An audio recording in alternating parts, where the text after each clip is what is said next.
I've scoured the depths of Reddit to find out what the car community think are the best and worst modern car trends, and I'm going to do a tier list ranking how good or bad I think these trends are. Let's get into it. I'm going to kick off with some positive car takes to begin with, and first up we have the trend of spelling out the brand name instead of the logo. I sort of agree with this, but only when it's executed well. This only really works on car brands with between 4 to 7 letters in their name, and the choice of font has to be clear and bold. I quite like Honda's and Lexus's execution of it, but Bentley's execution of it is pretty poor. I'm going with C tier for this trend. SUVs looking more like giant hatchbacks. Have to say, I do not like this trend. You buy an SUV for the chunky looks, in my books anyway. The Macan doesn't look too bad, but I have to disagree with the new Ferrari Purosangue. E tier for this trend. Adaptive suspension in particular is such a great modern car trend. It means you can have the same one car with multiple personalities, making it a great all-rounder. It's also worth pointing out though that many car makers do just fiddle with the software when creating adaptive suspension, which doesn't really change the way the car drives. Anyway, it's S tier when it's done well. Another trend that I love. I think Hyundai are best known for this feature, so when you turn your indicator on, it shows video footage inside where the speedometer normally is of your blind spot, which I think is really useful. It deserves S tier definitely.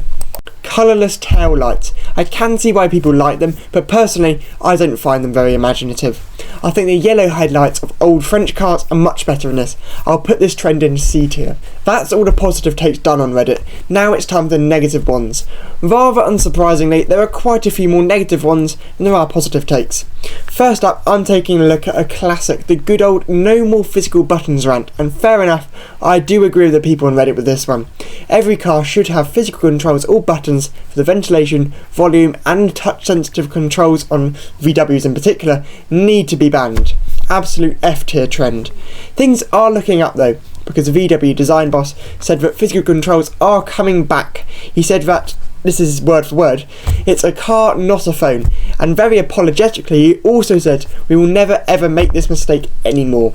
Next negative take is floating roofs. Personally, I have no objection to floating roofs whatsoever, and I think that in 30 years time or so, people will say that's quite a cool, distinctive car trend, rather than saying it's aged badly like this person on Reddit seems to think. F tier take, but an S tier trend. Super bright headlights. I recently did a post about this, and the fact that an RAC report found that 89% of drivers think car headlights are too bright. This trend needs to die. F tier. Fake exhaust tips. I don't even need to explain this one. One thing I do have to say though is the problem is getting better.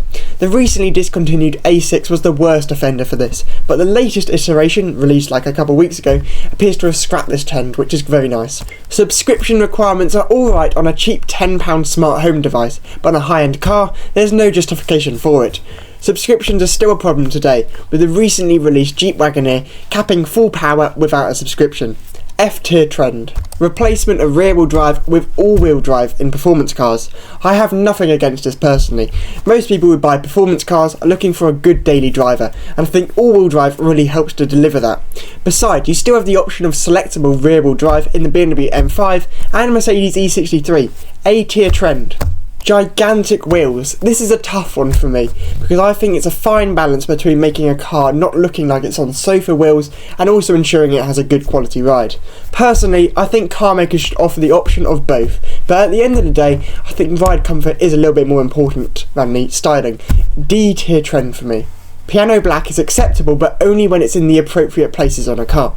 The centre console is a big no-no because it picks up scratches super easily here, but elsewhere I'm sort of okay with it. I would always choose wood panelling though for the scratch resistance and also the aesthetics. Piano black is a D tier trend for me, with potential to move up if car makers find a way of improving the scratch resistance. Final take is the lack of naturally aspirated engines. I disagree with this. Car makers have to move on at some point. They can't just keep on producing gas guzzling cars. The new hybrid era and continual improvements to turbochargers are eliminating turbo lag, if that's the argument you want to make. This is an F tier take from me, but an A tier trend. Thanks for watching this video. Tell me in the comments if there are any trends you think I've missed out. And before you leave, do remember to check out ontheroadofalex.com. There's my new shop, buyer's guides, articles and much more. Anyway, see you.